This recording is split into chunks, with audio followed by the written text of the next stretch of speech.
ത്രിയേക ദൈവത്തിന് സ്തുതി. യേശുവിൽ സ്നേഹവന്ദനം.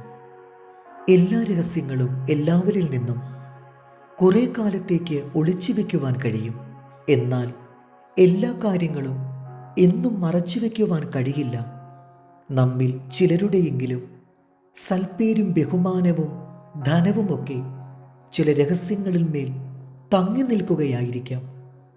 രഹസ്യങ്ങളിൽ ജീവിതം കെട്ടിപ്പടുക്കാതിരിക്കുവാൻ നാം ശ്രദ്ധിക്കണം. യേശുവിനെ ചുംബനം ചെയ്ത് ഒറ്റിക്കൊടുക്കുന്നതും പ്രതിഫലമായി പണം സ്വീകരിക്കുന്നതും രഹസ്യമായിരിക്കുമെന്ന് യൂദ വ്യാമോഹിച്ചു. ചുംബനം കൊടുക്കുന്നത് കാണുന്നവർ കാര്യം മനസ്സിലാക്കുകയില്ല. പടയാളികൾ പിടികൂടുന്നത് ഒറ്റപ്പെട്ട സംഭവമായിരിക്കും എന്നായിരുന്നു അയാളുടെ കണക്കുകൂട്ടൽ. എന്നാൽ പ്രതീക്ഷകൾക്ക് വിപരീതമായിരുന്നു ഫലം. സകലതും പരസ്യമായി. യൂദ തൂങ്ങി മരിച്ചു. അവൻ വലിച്ചെറിഞ്ഞ പണം കൊണ്ട് വാങ്ങിയ ഭൂമി അവൻ്റെ പേരിനെ നിലനിർത്തുന്ന ശവപ്പറമ്പായി തീർന്നു. യൂദായുടെ വഞ്ചനയുടെ സ്മാരകമാണ് പരദേശികൾക്ക് വേണ്ടിയുള്ള ആ ശ്മശാനം.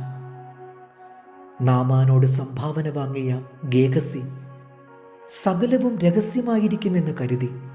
എന്നാൽ ഏലീശ പ്രവാചകൻ എല്ലാം അറിഞ്ഞിരുന്നു. അനനിയാസും സഫീറയും വസ്തുവിൻ്റെ വിലയിൽ ഒരു ഭാഗം സൂക്ഷിച്ചു വെച്ചപ്പോൾ ആരും അറിയില്ലെന്ന് ചിന്തിച്ചു. അത് പരസ്യമായി എന്ന് മാത്രമല്ല, അവരുടെ അകാല മരണത്തിന് അത് കാരണമാവുകയും ചെയ്തു. എല്ലാം പരസ്യമാകും എന്ന ബോധ്യത്തോടു കൂടി മാത്രമേ നാം എന്തും പ്രവർത്തിക്കാവൂ. ജീവിതത്തിൽ രഹസ്യങ്ങളില്ലാതിരുന്നാൽ നാം സ്വതന്ത്രരാണ്. രഹസ്യങ്ങൾ പരസ്യമാകുമെന്ന ഭയമുണ്ടാകില്ല. വാക്കിലും പ്രവൃത്തിയിലും പരസ്യമാകുവാൻ പാടില്ലാത്ത രഹസ്യങ്ങൾ ഇല്ലാതിരിക്കുവാൻ നാം ശ്രദ്ധിക്കണം. രഹസ്യങ്ങളിന്മേൽ നമ്മുടെ ജീവിത സൗധം ഉറപ്പിക്കരുത്. യിരെമ്യാവ് 17:10.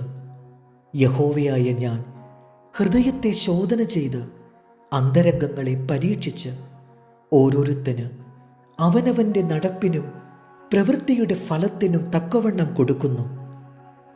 ദൈവം നമ്മെ അനുഗ്രഹിക്കട്ടെ. കർത്താവിൽ എളിയ ശുശ്രൂഷകൻ ഈരാളിലച്ചൻ.